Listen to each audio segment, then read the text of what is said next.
He never thought his life would change the day he walked into that small-town grocery store.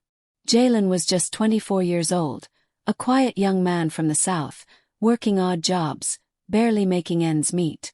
With deep brown eyes that told stories of struggle and a heart much older than his years. He had learned early on that life doesn't give second chances. You have to fight for every single one. He was the kind of person who gave up his own jacket in winter if someone else needed it more. People noticed his kindness, but life hadn't rewarded it much. Until he met her. Her name was Margaret. She was 72, elegant, and always wore pearl earrings. She had that old-school grace, the kind you don't see much anymore. People whispered about her in town. How she rarely left her house, how she once had a husband who died decades ago, and how no one really knew what she did with all her time or money. But she was polite, always kind, and carried herself with dignity. That day, she was struggling to reach a can of soup on the top shelf, and Jalen, being Jalen, stepped in to help. She smiled and thanked him, and for a second their eyes met. Something clicked. Not in a romantic way, not at first. It was something softer. Quiet understanding. They started bumping into each other more often. The library. At the farmer's market. And then, one afternoon, she invited him over for tea. He expected a few minutes of polite conversation. What he got instead was stories. About her childhood, her travels, her paintings. She had lived through so much. Wars, heartbreak, the loss of family. And yet, she laughed like someone who still had hope. Jalen listened, not because he was trying to impress her, but because for the first time, someone was actually listening to him too. Weeks passed. Their connection grew. And then Margaret said something that shocked everyone, including Jalen. "I want to marry you." First he thought she was joking. But she wasn't. She said it calmly, like it was the most normal thing in the world. "You're kind, Jalen. You remind me of someone I lost. And I want to do something that will change your life." Jalen didn't know how to respond. He wasn't in love with her. Not the way people expect when they think of marriage. But she made him feel seen, safe, and respected. More than that, she had a sadness in her eyes that he couldn't ignore. It wasn't about age or appearances or money. It was something deeper. A strange pull neither of them could explain. So he said yes. The town exploded with gossip. "She's old enough to be his grandmother. He's just using her for money. She must be lonely." Jalen heard it all. So did Margaret. But they didn't explain themselves. They didn't have to. They had a simple wedding at the courthouse. Just the two of them and a witness. She wore a soft blue dress and held a single white rose. Jalen wore his best shirt. He looked nervous, but he held her hand tightly. Everyone expected it to fall apart. But it didn't. In those first few days, something unexpected happened. They were happy. Margaret smiled more. She cooked him breakfast every morning, eggs, toast, and black coffee. Jalen cleaned up the garden, fixed the old squeaky doors, and read poetry to her in the evenings. They talked for hours about everything and nothing. And for a while, the world outside didn't matter. But on the 10th day of their marriage, everything changed. Started with a letter. Jalen found it tucked inside a book on the living room shelf. It was addressed to him in Margaret's handwriting. The envelope was old, yellowing at the edges. His name was written carefully, like she had taken her time. Inside, the letter shook his entire world. "I need to tell you something," it began. He read the words once, then again. His hands trembled. He looked around the quiet house, suddenly feeling like he didn't know where he was or who he was with. The woman who had made him feel so safe, so wanted, had just revealed something that shattered everything he thought he knew about her, and about their marriage. Margaret was sitting outside in her rocking chair, looking at the sunset. He stepped out, letter in hand, his face pale. She looked at him, her eyes heavy with something more than age. "I knew you'd find it," she said softly. Jalen couldn't speak. The words wouldn't come. His lips parted, but his voice caught in his throat. Margaret reached for his hand and gave it a gentle squeeze. "There's more," she whispered. But you need to promise me something before I tell you the rest. He stared at her, heart pounding, unsure if he wanted to hear the rest, but knowing he had to. Because what Margaret had hidden wasn't just about her past. It was about his. Jalen didn't know what to say. He just stood there, the wind gently brushing against his face, that letter crumpled in his hand. His thoughts scattered. Margaret's grip on his hand tightened for a second, like she was holding him together because she knew he was slipping. I need you to listen with your heart, not just your ears, she said softly, eyes never leaving the horizon. He nodded slowly, still stunned, still unsure. Margaret had always spoken like that. Calm, careful, almost poetic. But now every word felt loaded with a weight he wasn't prepared to carry. She led him back inside the house, into the quiet of the living room, where the old grandfather clock ticked steadily like a heartbeat. She sat down, folded her hands in her lap, and stared at the floor for a long moment before speaking again. I never married again after my husband died. I never had children. Or at least that's what people believe. She paused, and her voice caught just slightly. But I did have a child. Baby boy. And I gave him away. Jalen blinked, confused. The letter hadn't gone that far. It had only hinted at something lost, something secret, but not this. He leaned forward slowly, his hands resting on his knees. I was just 18, she continued. The man I loved.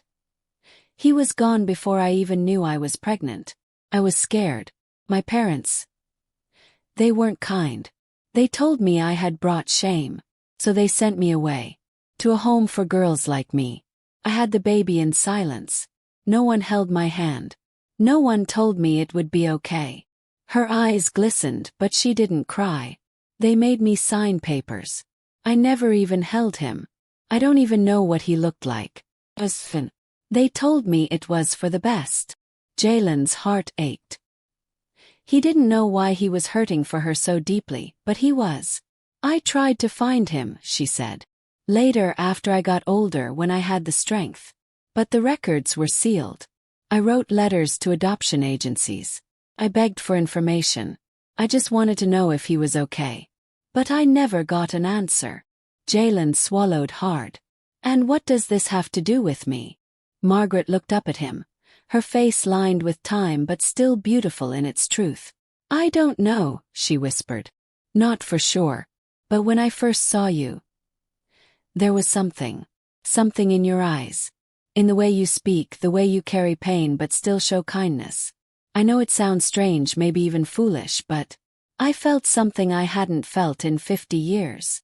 Jalen's voice was low and hoarse. You think I might be him? I don't know, she said honestly. But the moment I met you, I started to dream again. Of that baby. Of what he would be like. The timing. Your age. Your story. Made me wonder. And I needed you close. Even if it's not true, I needed to know you. Even for a little while.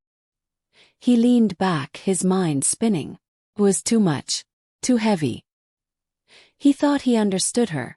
Thought he had found some peace in their quiet life together. But now this changed everything. Or maybe it didn't. He didn't know anymore. He stood up, pacing a little, trying to make sense of it all. My mom. She told me I was adopted. But she never said much. Just that I was left at the hospital. No names. No answers. Margaret looked up sharply, the breath catching in her throat. I don't even have a real birth certificate, he added. Just a court-issued one from when I was a toddler. I used to think maybe my birth parents didn't want me. Maybe they had no choice, she said quietly. Jalen sat back down, exhausted, mentally and emotionally. So, what do we do now? Margaret reached into a drawer and pulled out a small, worn envelope. I kept this, she said. All these years. It's the only thing I have from that time. It's a name. The name I gave him. Might mean nothing. But maybe it'll mean something to you. Jalen opened the envelope slowly. Inside was a single piece of paper, yellowed and fragile. He read the name. Isaiah. The name hit him like a wave. Stirred something inside, a memory or maybe just a feeling. He didn't know anyone by that name. But it felt oddly familiar. He held the paper in his hand for a long time, staring at it like it might start speaking to him. Margaret watched him with soft eyes, her hands folded tightly in her lap. "I know it sounds crazy," she said. "But I just needed you to know the truth. I didn't marry you for love. I married you for hope. I thought, if there's even the slightest chance, I wanted to be close to you. Even if it's only for a little while." Jalen couldn't speak. He looked around the room, at the books, the photos, the quiet warmth of the home he thought he was starting to belong in. Everything felt different now. Unsteady, like the floor might give out at any moment. "Do you want to find out for sure?" he finally asked. Margaret nodded slowly, her eyes full of something too deep to describe. "Only if you do." Jalen looked down at the name in his hands again. Zia. And in that moment, for the first time in his life, he wasn't just wondering where he came from. He was wondering what he had already found, and whether he was ready for what came next. But even as he sat there, trying to breathe, trying to piece together the puzzle of a life he never fully understood, he had no idea that the truth he was searching for was still hiding deeper. Because Margaret's secret wasn't just about a baby she lost. There was something else. Something she hadn't put in the letter. Something she still couldn't say out loud. And it was the one thing that would change everything. Forever. That night, Jalen barely slept. He lay on the couch, staring at the ceiling, the name Isaiah echoing over and over in his mind. Every creak in the house, every ticking second from the old clock, felt louder than usual. Margaret had gone to bed early. Her body tired but her mind likely just as restless. They hadn't said much after their conversation. Just a quiet good night. Like nothing had changed, even though everything had. The next morning, Jalen walked into the kitchen and found her already there, stirring her coffee in silence. Her face looked tired but calm. He wanted to ask her 100 things but nothing came out. So they sat in silence for a while. Sometimes silence says more than words ever can. Later that day, Jalen made a decision.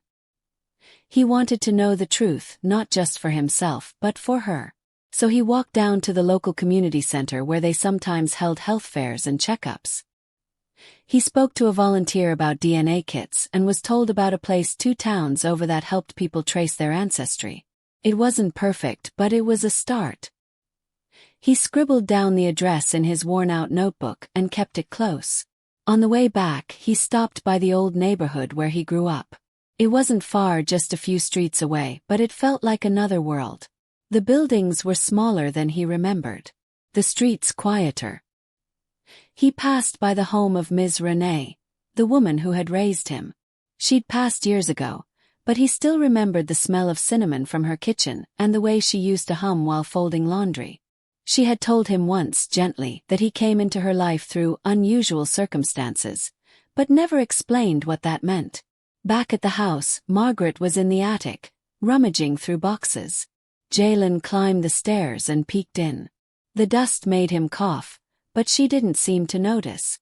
She was kneeling in front of an old trunk, holding a photo in her trembling hands.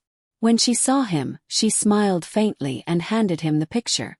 "This was the last photo taken of me before everything changed," she said quietly. Jalen looked at it. A teenage girl in a plain dress, standing in front of a brick wall, eyes full of fear and something else. Hope, maybe. Behind her, barely visible, was a blurry figure. A man, tall and broad-shouldered, standing in the distance. "Who is that?" Jalen asked, pointing. "I don't know," Margaret whispered. "Or maybe I do. But I've never said his name out loud since." Jalen watched her carefully. There was still something she wasn't telling him. He could feel it, like a locked door just behind her eyes. A piece of the puzzle she was keeping to herself. Days passed, and tension settled into the house like thick fog. They still shared breakfast. They still sat quietly in the evenings. But every glance between them was heavy. Every word carried something unsaid. Then one afternoon a man came to the door. He was in his late 60s, with deep lines on his face and eyes that darted around nervously. He introduced himself as Harold. Said he used to know Margaret a long time ago. Said he'd heard about her marriage to a much younger man, and curiosity got the best of him. Margaret stiffened the moment she saw him. Her knuckles turned white as she gripped the edge of the table. "You shouldn't be here," she said, her voice sharp in a way Jalen hadn't heard before. "I just want to talk," Harold said, holding up his hands. "That's all." Jalen stepped forward. "Who are you to her?" Harold's eyes flicked to him. "Let's just say, I knew her during the time she doesn't like to remember." Margaret cut in. "Enough. Leave, Harold." But Harold didn't budge. "He deserves to know. You owe him that much." Jalen's heart started to race. "Know what?" Margaret turned her back and stared out the window. "Please, Harold. Just go." But Harold didn't. He looked directly at Jalen and said, "The man who got her pregnant, he didn't just disappear. He was forced to." Margaret turned around quickly, her eyes blazing. "Stop it." Harold continued anyway. "It wasn't some sad love story. It was darker than that. There were people, family, powerful people, who made sure he vanished. And they kept her quiet. For decades." Jalen stood frozen, his body tense. "Are you saying?" He started. "I'm saying there's more to this than you think," Harold said. "This town has secrets, and Margaret's been keeping them buried for years." That night, after Harold finally left, Margaret didn't speak. She sat on the porch with a blanket wrapped around her, staring into the dark. Jalen wanted to ask her everything, but he couldn't push her. Not yet. The next morning, Jalen got a call from a woman named Carla. She worked at the Ancestry Center he'd contacted earlier. She said the initial processing was done and asked if he could come in. Jalen agreed. He didn't tell Margaret he was going. He didn't want to worry her. But as he sat in the tiny office 2 towns over, across from Carla, his stomach twisted in knots. "There are some matches," Carla said, flipping through her folder. "Nothing conclusive yet, but there are some unexpected connections." Jalen leaned forward. "What kind of connections?" "Well, your DNA has links to a family name tied to this region. A name that shows up in some closed adoption records from the early 70s. "What name?" he asked. Carla hesitated. "Bennett." Jalen froze. Margaret's maiden name was Bennett. He drove home in silence, the road stretching ahead like a thread unraveling. When he pulled into the driveway, the house looked smaller, dimmer. Margaret was sitting at the kitchen table, staring at an old photo album. He placed the file on the table. "I know." She didn't flinch, didn't move. But her eyes filled slowly, painfully. Jalen sat down across from her, his hands folded tight. "But I also know there's more. More you haven't told me." Margaret nodded slowly. "There is." He waited. The room was so quiet, it felt like the house itself was holding its breath. She opened her mouth to speak, but then stopped herself. "Tomorrow," she whispered. "I'll tell you everything. But tonight, just stay." And so he did. But what neither of them knew was that someone else was watching. And that secret, the one still buried, it was about to surface. Jalen barely slept that night. He kept hearing Margaret's voice in his head. "Tomorrow, I'll tell you everything." But every time he closed his eyes, he saw Harold's face. The warning in his voice. The way Margaret had gone quiet, like something inside her was breaking apart. Something she'd held together for too long. At sunrise, Jalen was already awake, staring at the gray light crawling through the blinds. The silence in the house felt heavier than ever. He tiptoed past Margaret's room, not wanting to disturb her, but also unsure if she'd even slept at all. Her door was closed and everything felt still. He stepped outside, trying to clear his head. The morning air was cold and sharp, like it was trying to wake him up for something big.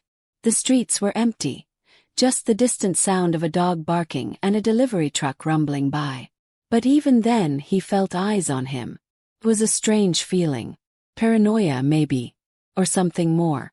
Later that morning, he returned to the kitchen, finding a note on the table in Margaret's handwriting. It read, "Went to the church. Needed to think. Will be home before noon. Love, M." Jalen's fingers lingered on the paper.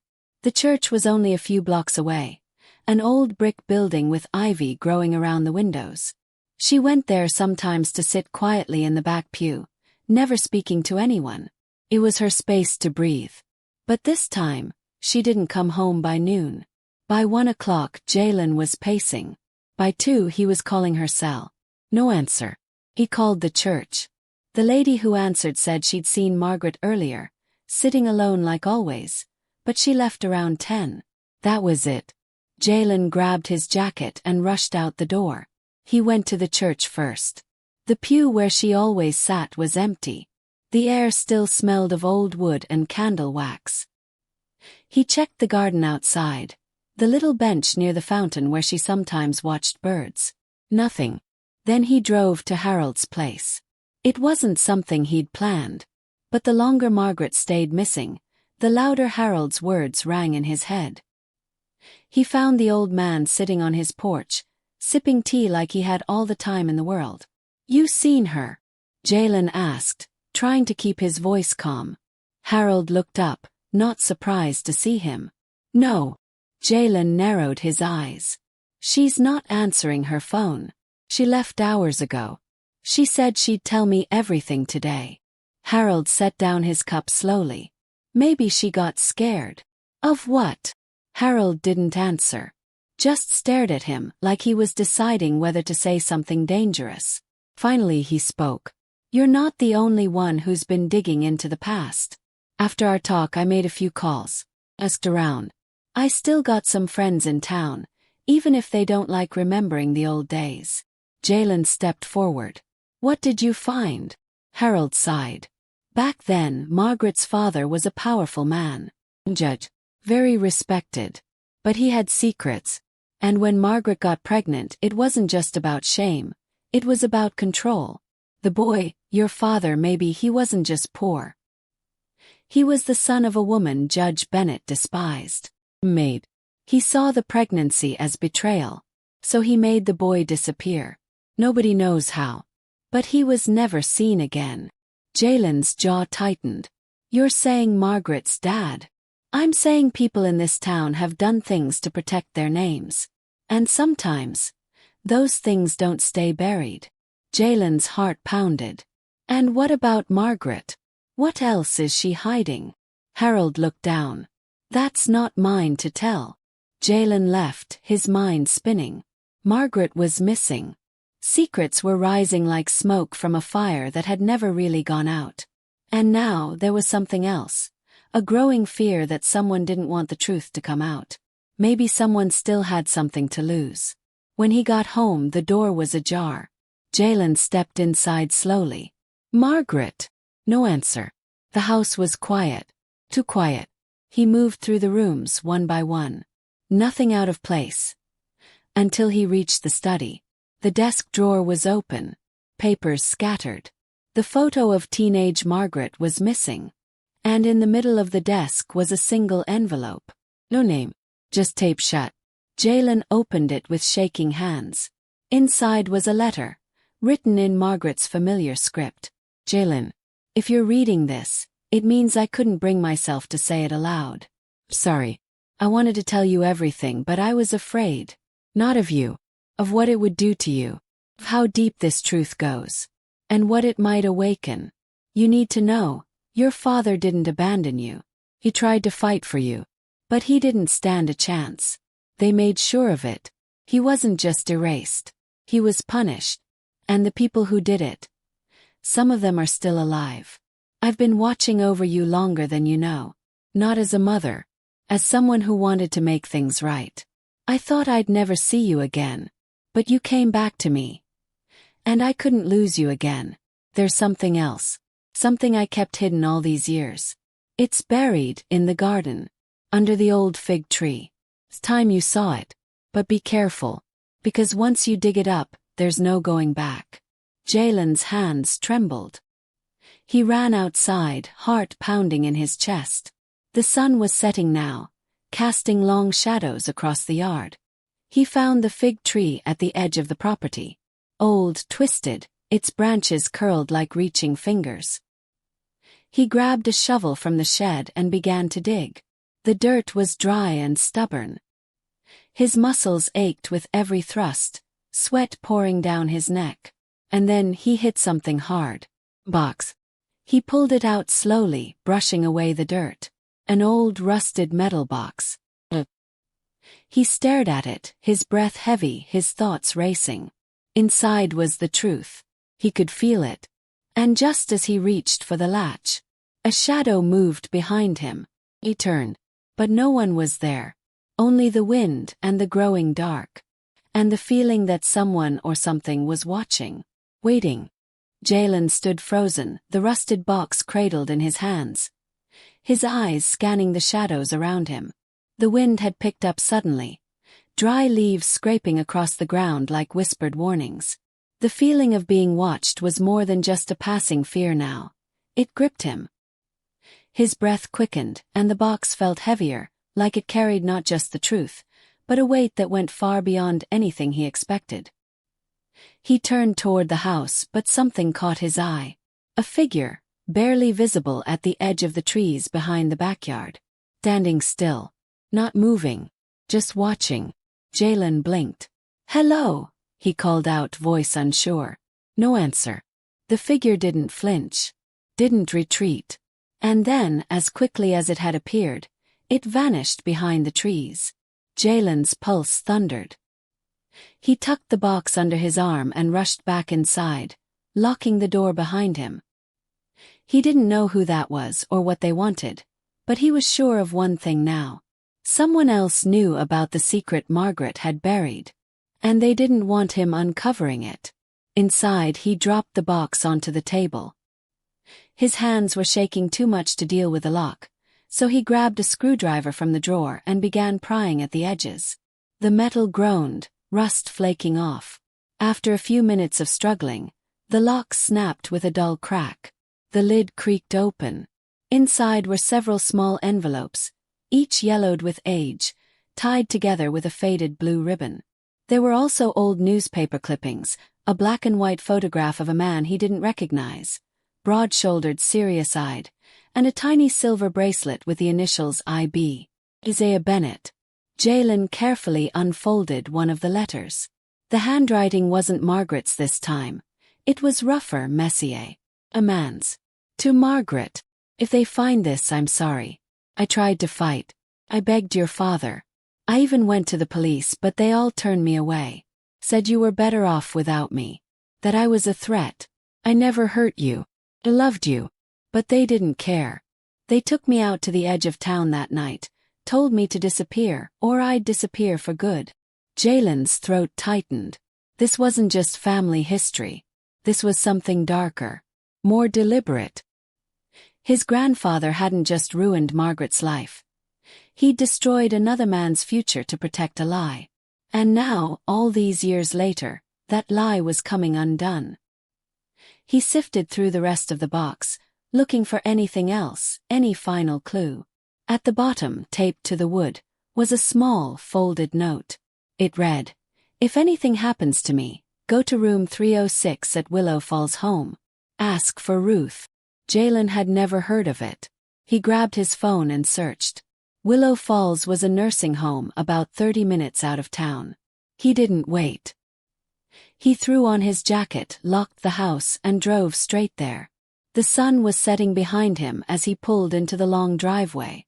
The building stood like a forgotten relic from another era, its windows tinted gold by the fading light. Inside, the air smelled of antiseptic and lavender. A nurse at the front desk looked up. "I'm looking for a woman named Ruth. She might be in room 306, Jalen said, trying to steady his voice. The nurse checked a clipboard, then gave a slow nod. "She's still here. But I should warn you, she doesn't talk much anymore. Some days she doesn't remember her own name. Jalen followed the long corridor until he reached the room. The door was slightly open. He knocked gently, then stepped inside. The woman sitting by the window was small and frail, wrapped in a blanket, staring at the trees outside. Her hair was white, her skin delicate as parchment. When Jalen entered, she didn't turn. "Ruth," he said softly. Her eyes shifted. "You're Margaret's boy." Jalen felt the breath leave his chest. "You know me." Ruth smiled faintly. "You look just like him. Isaiah." Jalen sat beside her. "Margaret told me. A little. But I don't understand it all. Why was all of this kept secret?" Ruth's smile faded. Her hands trembled. "Because it was never supposed to be found. Your grandfather, Judge Bennett. He did terrible things to keep Margaret quiet. I was her nurse when she had the baby. I saw what they did. After you were born, they told her you'd died. But I knew the truth. They gave you away. Sent you off before she could even hold you." Jalen sat in stunned silence. "She broke after that," Ruth continued. "I stayed with her as long as I could. But the judge threatened me too. Said if I ever spoke, I'd be next." Jalen's heart ached. "Why are you telling me now?" Ruth looked at him with tired eyes. "Because someone else knows you've found the truth. And they'll do anything to keep it hidden." Jalen swallowed hard. "Who?" But Ruth didn't answer. Her eyes drifted back to the trees outside, and her hands folded tightly in her lap. Jalen stood slowly, thanked her, and left. As he drove back, headlights in the rearview mirror caught his eye. Black SUV. Too close. He changed lanes. So did the SUV. He made a quick turn into a gas station. The SUV kept going. But his nerves were fraying now. Someone was watching. When he got home, the front door was wide open. His stomach dropped. He ran inside. "Margaret!" No response. The house had been searched. Drawers pulled out. Papers scattered across the floor. The photo albums gone. The rusted box gone. And there, on the kitchen table, was a single scrap of paper. Name: Isaiah Bennett. And beneath it, a phone number. Jalen stared at it. Then the phone rang. Unknown number. He answered slowly. "Hello." A low voice came through the line. "You need to stop asking questions, Jalen. Some stories aren't meant to be told." Then the line went dead. Jalen stood there, heart pounding, the phone still pressed to his ear. Everything was unraveling. The truth wasn't just buried in the past. It was still alive. And it was coming for him. Jalen didn't sleep that night. He sat in the dark, staring at the phone number left behind, turning it over in his mind. Everything was pointing to one final thread. Isaiah Bennett. His father. The man Margaret was forced to live without. The man Jalen never got to meet. But what really shook him was the voice on the phone. The warning. It wasn't just someone trying to protect the past anymore. Someone out there was actively trying to silence the truth. As the first light of morning crept across the floor, Jalen finally picked up his phone and dialed the number. His hand trembled as it rang. Once. Then someone answered. A quiet voice spoke. "Who is this?" Jalen swallowed hard. "My name is Jalen. I think you're my father." There was silence on the other end. Then the voice, softer now, said, "I was wondering when you'd find me." Jalen's heart thudded in his chest. "You're Isaiah." "Yes," the voice replied. "And I've been waiting for this call for a long time." They agreed to meet later that day, at a public park just outside of town. Jalen chose the location carefully. He couldn't shake the feeling that someone was still watching, still tracking his every move. When he arrived, the park was quiet. Just the sound of birds, the rustling of trees, and a few people in the distance walking their dogs. Then he saw him. A man, older but strong, with deep-set eyes and a cautious expression. He stood near a bench, hands in his coat pockets. Jalen approached slowly. "Isaiah." The man nodded. "You look just like your mother." Jalen sat beside him, unsure of what to say. For a moment, neither of them spoke. Then Isaiah broke the silence. I never stopped looking for you. Not really. Thought you were dead. That's what they told her. That's what they told me. But deep down, I always felt like the truth would come out one day. Jalen listened, hanging on to every word. Isaiah told him everything. How he had tried to fight for Margaret. How Judge Bennett had him beaten and threatened. How he had to leave town for his own safety. But before he left, he had written those letters, buried that box, hoping Margaret would find them. He never imagined she'd carry the weight of silence for so many decades. Jalen looked at him. Someone's still trying to cover this up. They broke into the house, took the box, warned me to stop digging. Isaiah's eyes hardened. Then they know you're close. Suddenly Jalen's phone buzzed.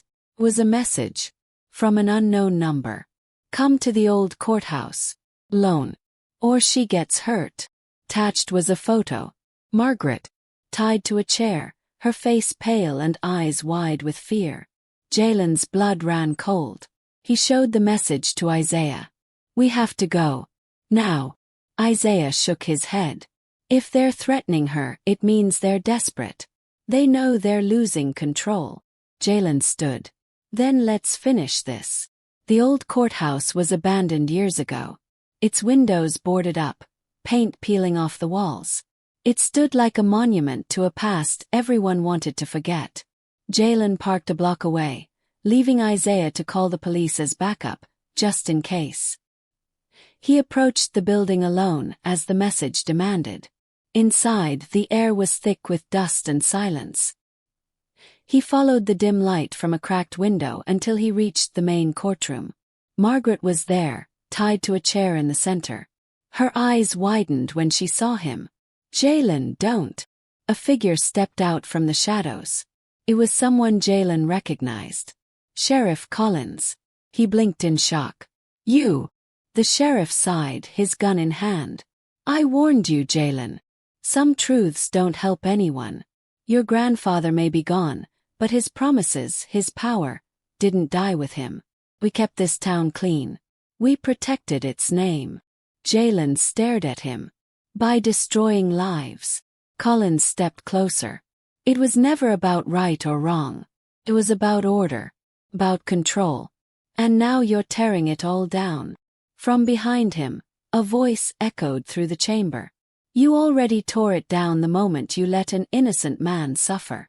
Isaiah stood in the doorway, holding his ground. Collins froze. His eyes went wide. You. Isaiah stepped forward slowly. You were there that night. You held me down. You threw me in the back of that truck. And you thought no one would ever remember. Collins raised the gun. Stay back.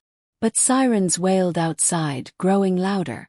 Flashing lights spilled through the cracks in the walls. Someone had tipped them off. Jalen's heart pounded as Collins panicked, pacing backward. You don't understand, he shouted. If this gets out, everything falls apart. This town will drown in scandal. Isaiah stepped between Collins and Margaret. Maybe it's time it drowns. The doors burst open. Officers stormed in, weapons drawn. Collins dropped his gun and fell to his knees, trembling. Jalen rushed to Margaret, untying her. She was shaken but alive. Outside, as Collins was led away in handcuffs, Isaiah stood quietly, watching it all unfold. Margaret looked at her son, tears in her eyes. I never thought this day would come. Jalen nodded. Neither did I. They walked away together, Isaiah by their side. The truth was out now. The lies that had held them captive for so long were finally broken. But just as they reached the car, Jalen's phone buzzed again. New message. No number. You think it's over. But this goes deeper than you know. Attached was another photo. A different man. One Jalen didn't recognize. Standing beside a younger Judge Bennett. And on the back of the photo, one line written in faded ink. The real father of Isaiah Bennett. Jalen froze. The story wasn't over. It was only just beginning. Jalen stood by the car, staring at the photo in his hand, his heart still pounding from everything that had just happened. The chaos at the courthouse, the confrontation with Sheriff Collins, finding Margaret safe. It should have felt like the end. But this photograph, this last shadow from the past, reminded him that the story was much bigger than he ever imagined. He turned the photo over again, studying the face of the unknown man standing beside the younger Judge Bennett. There was something unsettling about his expression, like he knew the weight of the secrets he was part of. And the words written on the back, "The real father of Isaiah Bennett." It hit Jalen harder than he expected. That meant even Isaiah's life had been shaped by lies. A deeper truth had been buried even longer. Margaret noticed his silence and gently touched his arm. "What is it?" Jalen handed her the photo. As she read the note, her face slowly changed, eyes narrowing in disbelief. "I know him," she whispered. "That man, that's Victor Langley. He used to work for your grandfather. Lawyer. Always stayed in the background. Quiet. But powerful. Your grandfather trusted him more than anyone." Jalen felt a strange chill move through him. Then he might have been pulling the strings all along. Isaiah stood next to them, hearing every word. He took the photo, looking at it carefully. "If that's true, then I was never really a Bennett. Not by blood." Jalen saw the pain flicker across his father's face. It was the kind of truth that didn't change who you were, but it still hurt like it did. For the next few days, the news of Sheriff Collins' arrest spread through the town like wildfire. Reporters came from nearby cities. Old names resurfaced. Margaret's story, once buried deep beneath decades of silence, was finally heard. People who once whispered behind her back now approached her with tears, apologies, and support. Some had known pieces of the truth. Others had simply believed the lies because it was easier. Jalen helped Margaret settle back into a new rhythm, one without fear or secrets. And he spent time with Isaiah. Long walks, slow meals, and the kind of quiet conversations that made up for years they'd lost. They didn't rush to define what they were to each other. They just let it happen naturally. But the photo still haunted Jalen. One afternoon he decided to visit the town archives. He dug into old court records, legal documents, and property transfers. Victor Langley's name came up again and again, always attached to important files, always just a signature away from power. And then he found it, a birth certificate. Faded and nearly falling apart. Isaiah Bennett. Mother, Evelyn Bennett. Father, unknown. But in the margins, barely visible, was a handwritten note. "See Langley Files, Private Registry." Jalen's breath caught. The truth had been hidden not in public records, but in private ones. He reached out to a retired clerk who had worked under Judge Bennett in those years. After a long pause, the woman agreed to meet him. They met at a small cafe just outside town, away from curious eyes. "I remember you," she said softly, looking at Jalen. "You were just a baby when everything happened." He showed her the photo and the note. "Was Victor Langley my great-grandfather?" She didn't speak right away. Then she nodded. "Yes, he was. But no one could ever know. Judge Bennett believed it would ruin him if the town found out his own son was born out of wedlock. He raised Isaiah as his own but treated him like a mistake. That's why he hated your mother's relationship with him so much. He saw Isaiah as the family's shame." Jalen sat quietly, letting it all settle in. This wasn't just about a forbidden love story anymore. It was about generations of silence, fear, and control. His family's history had been rewritten, shaped by power and buried under shame. When he returned home that night, he found Margaret sitting by the window, knitting. Isaiah was in the kitchen making tea. Felt peaceful, honest. He sat beside Margaret and said, "I found out who Isaiah's real father was." She looked at him, waiting. "Victor Langley." Margaret let out a soft sigh. "I thought so. I always had a feeling. He used to visit often. Never said much. But he watched over Isaiah in ways Judge Bennett never did." Jalen nodded. It doesn't change who we are. But it helps me understand why things happened the way they did. Margaret took his hand. What matters now is that we're together. You brought the truth into the light. And you gave me back something I thought I'd lost forever. Later that week, Jalen sat alone on the porch, watching the sunset. He thought about everything, the secrets, the risks, the pain. But also the healing. The way truth, even when it hurts, can bring people back together. He decided to write down the full story. Not to expose anyone further or dig up more names, but to leave behind a record. Something real. Something honest. So that when the next generation asked questions, they wouldn't have to go through what he did to find the answers. The title he wrote at the top of the first page was simple. Poor black boy marries 72-year-old woman. 10 days later, he learns her heart-shattering secret. It was a story that started with confusion, whispers, and judgment, but ended with truth, healing, and family. In the end, Jalen realized something powerful. Some stories are painful to tell, but necessary to remember. Because only when we face the past can we break free from it. And sometimes, love waits quietly across the years, through silence and sorrow, just hoping for a second chance. That chance came. And they took it. Together.